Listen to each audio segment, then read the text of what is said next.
Hey guys, Jonathan Lizette here for JM Sports 100. How's it going? Week 1 in the NFL season is over, and this is your Week 1 recap. Now, usually the Thursday night game, I'm going to get a Thursday night recap as Giants and Cowboys did. The Sunday games, we'll get a Sunday night recap, and the Monday night game, we'll get its own recap on Monday night. However, I did not do a recap yesterday, so I'm going to do a Sunday and Monday recap right now. We are going to talk about every game, a little bit about every game. We'll talk about how we did in our win-loss record, both in the straight up and against the spread. We did pretty good straight up against the spread. We kind of struggled a little bit this week, but week 1, picking with the spread is always hard, especially week 1. Week 1 and weeks 16 and 17 are probably the 3 hardest weeks to pick. As far as spread goes in the NFL, we did win our lock of the week. There are a few things I took away from week 1 that I'll talk about. There are a few things that other people took away from week 1 that I don't agree with. I'll talk about those too. Alright, so let's kick things off with actually, let's go through the scores and how we did first, and then we will do the rest. Okay? Basically, let's kick things off. We went into Sunday 0-1, of course, because we lost the Giants pick, both straight up and spread-wise. Let's see, which one do I have here? I'm gonna open actually the.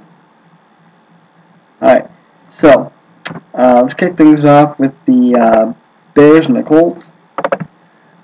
We took the Bears to get the straight up win in that game there, and we took the Colts for the spread. Well, as far as straight up, we did get the win there. Bears win big, 41-21. The Colts plus 10 was the spread, of course, so that was a loss for us, as the Colts lose by 20. We took the Eagles -9 against the Browns. 17-16, Eagles got the win, but we took the spread loss. So already we are 2-0 on straight up and 0-2 with the spread. Lions, we took the Lions -9 against the Rams. Figured they would handle the Rams a little better than what they did. Lions got a 27-23 win, so we did take the straight up win. We did not, however, cover the -9. Patriots, we took the Patriots -7 against the Tennessee Titans. Patriots get a 34-13 win and cover. So finally, we get our first spread win of the year. Falcons over the Chiefs. We took the Chiefs we took the Falcons -1. I had said in the pick video, I'm surprised that the spread was only it was half a point, so rounded up to 1. I was surprised that it was only 1 point. I thought the Falcons would handle the Chiefs. And in the first half, it looked like I had no clue what I was talking about. It was a track meet there in the first half. Second half, the Chiefs really faltered, and the Falcons did exactly what I figured they would. 40-24, they get the win, so we get the win on both ends. Vikings and Jaguars, we took the Jaguars to cover -5. They did not. They win 26-23 in overtime, so we get the straight-up win, but not the spread win. Saints Redskins, and this is a game that I'm going to focus on after this, and I get to talking to some of the things that I don't agree with. We took the Saints -10, and I don't know why we did that. We shouldn't have. We should have never took a -10 anyway. And at least we could have got one win out of that. We also took the Saints straight up, but of course RG3 getting the win for the Redskins, 40-32, and we did not cover the spread either because of course it was Saints -10. Saints lost the game. Jets and Bills. I went with the Jets on both fronts, but I said I was shaky to go with the Jets -4. Boy, I was shocked by what we saw from the Buffalo Bills. I figured the Jets would win the game. I figured they'd cover the spread, but I didn't think they would do it as bad as they did. 48-24, Jets get the win. I'm sorry, 48-28, Jets get the win. Texans with our lock of the week. We took them -8 over the Dolphins, getting the win on both fronts, 30-10. Texans win. We took the Packers to beat the Niners, but we took the Niners +6. We said that We said that -7 was too much for the Packers to win by, so we did take the loss in the straight up as the Niners win 30-22, but we did take the spread win. The Seahawks win 20 to. The Seahawks lose 20-16 to the Arizona Cardinals. We took the Seahawks +1. Obviously, there you go. So we lost on both fronts. We took the Panthers to beat the Buccaneers -3, and they did not do that. Panthers win 16-10. Steelers on Monday Night Football. We took the Steelers to win. They were at a +1. Steelers, of course, lost 31-19. Peyton Manning did not spend a lot of time on the field, but he was extremely effective with the time that he did spend on the football field. And tonight we covered both easily. We took the Ravens -7 against the Bengals. Ravens look tremendous. They're a hell of a football team, winning 44-13. And then we took the Chargers -2 against the Oakland Raiders, and the Chargers did get the win 22 to. Hold on, I forgot to put that score down. Alright, 22-14. Yep, that was right. Okay, so I'll slide that in there in just a second. That's what she said. So yeah, so we did get the win there. Overall, we finished the week 10-6 straight up. So not too bad. Pretty happy about that. 7-9 though against the spread. Very, very unhappy about that, and that will get better as the year goes on. We figure out more of who has what. Meanwhile, with our overall record now being 10-6 lifetime, 10-6 on the season, our lifetime straight up pick record 308 wins, 186 losses. Of course, our lifetime spread record 7-9 because this is the first year that we have done that. Alright, so basically I'm going to run down every game and just, throw in some notes. I'm gonna pick through some games and run down some notes if I have to. So I'll do that right now. Let's see. One of the things I do want to talk about is the Green Bay Packers, of course. And I want to talk about. There's a lot of Packer fans that are in complete panic mode. Well, I'll tell you what. I'm not in panic mode, and I'll tell you why.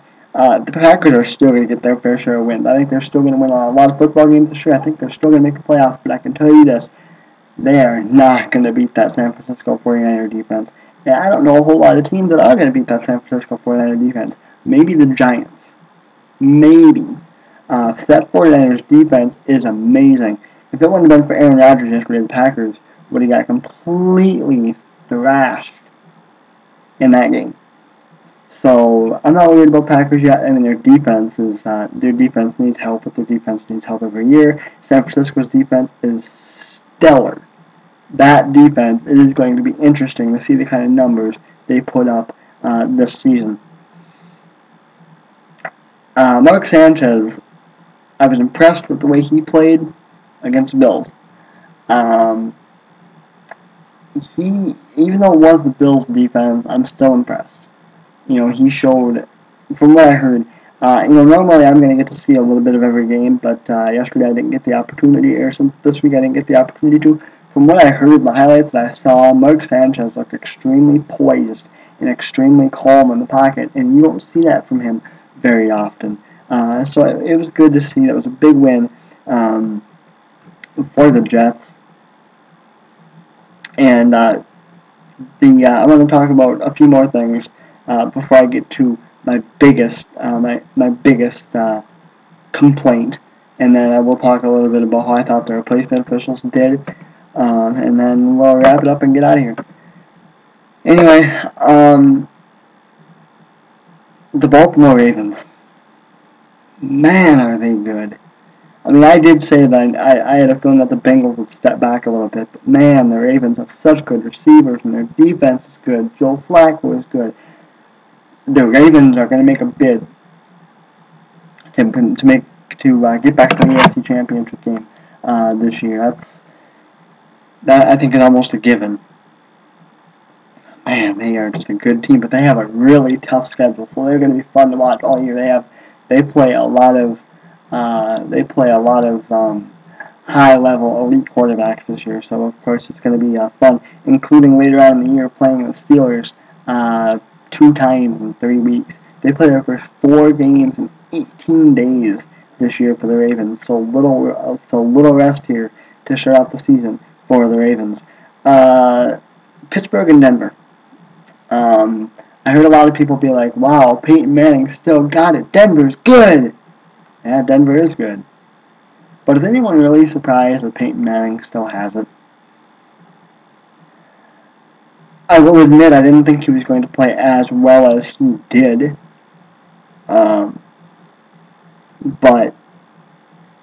And I did take the Steelers for the picture on YouTube. And normally, I'm in a pigskin pick'em group for straight up picking, and I'm also in one for spread this year. But for straight up picking, I picked the Broncos, and I didn't mean to. I mean, I'm glad I did, obviously, because it got me another win for that up in the standings there. But I do stick with everything. I keep the picks the same, but I accidentally screwed up there. Got the win, but I'm not surprised that Peyton Manning looked as good as he did. I am surprised that the Broncos beat the Steelers, but I'm not surprised that Manning looked as good as he did. All right, the biggest complaint that I have that I heard all day today, and it was just so stupid. Robert Griffin III is the real deal, and Andrew Luck sucks.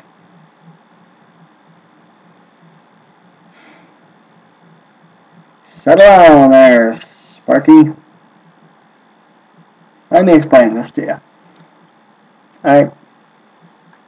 There were 5 rookie quarterbacks that started in the NFL yesterday. Their records, 1-4. The one win, RG3. Of the 5 rookie quarterbacks that started, who faced the worst defense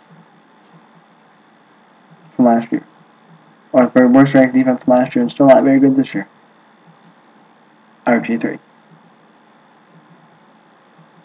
RG3's first 4 passes didn't even make it, didn't even throw him past the line of scrimmage. Yes, RG3 looked good. Yes, he had some impressive throws, but he wasn't playing a very good defense. Plus, Saints fans are all delusional. We're still going to be good without Sean Payton. We're still going to be good without Sean Payton. We're still going to be good without Sean Payton.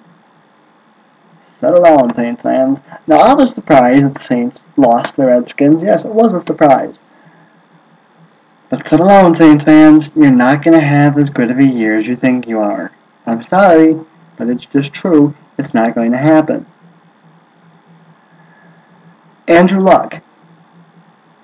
RG3 is not better than Andrew Luck. RG3 is a good quarterback, and provided he can stay healthy, he will be a good quarterback in the NFL, and he will win a lot of games. But don't sell on Andrew Luck so damn fast. He played the Bears. My pick to make it to the NFC Championship game this year. One of my picks to make it to the NFC Championship game this year, and possibly the Super Bowl. Bears are a really good team. He played a really good defense on a Colts team that's rebuilding. Of course they're not going to be tremendous.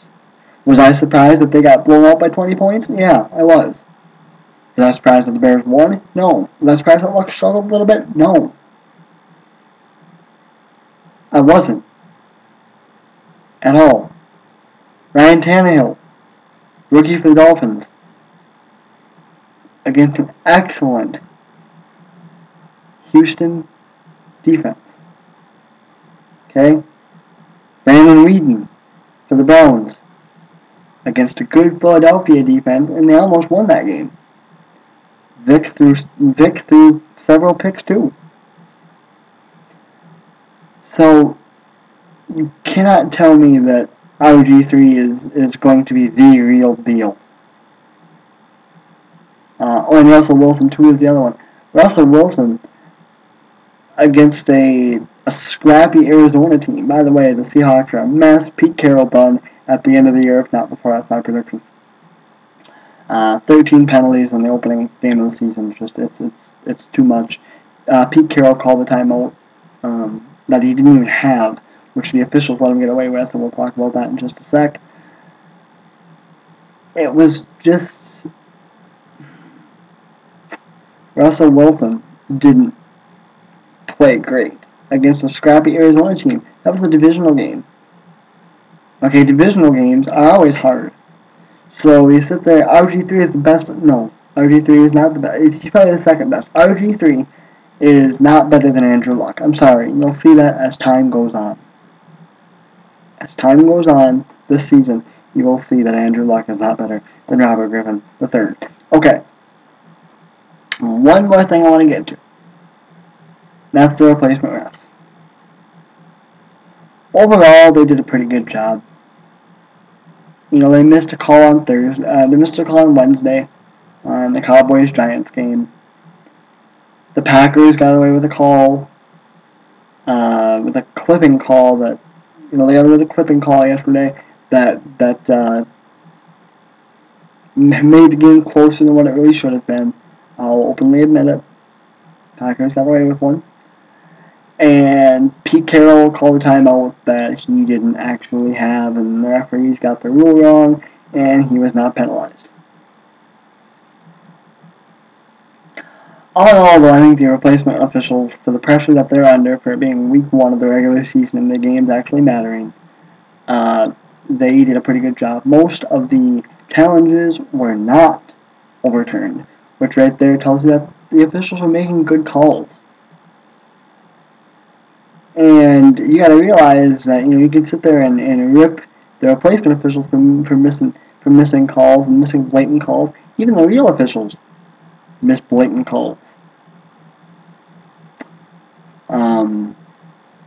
So I think all in all, I think week 1 was a success. It was a success for us as far as picking straight up 10-6. Spread part kind of sucked a little bit, but we'll get better with that as time goes on. Don't forget, there's Thursday night football every week this week, starting this week. Bears and Packers, going to be a good one, going to be a big-time game. So I will have a preview of that coming up later on in the week. And, that's going to do it for me, guys. This has been my Week 1 NFL recap. Overall, pretty successful. Like I said, I am John up for JM Sports 100. I will be back in a couple of days with my Packer-Bear recap and the first picks of Week 3 of the college football season. Alright, guys. I'm out. Peace.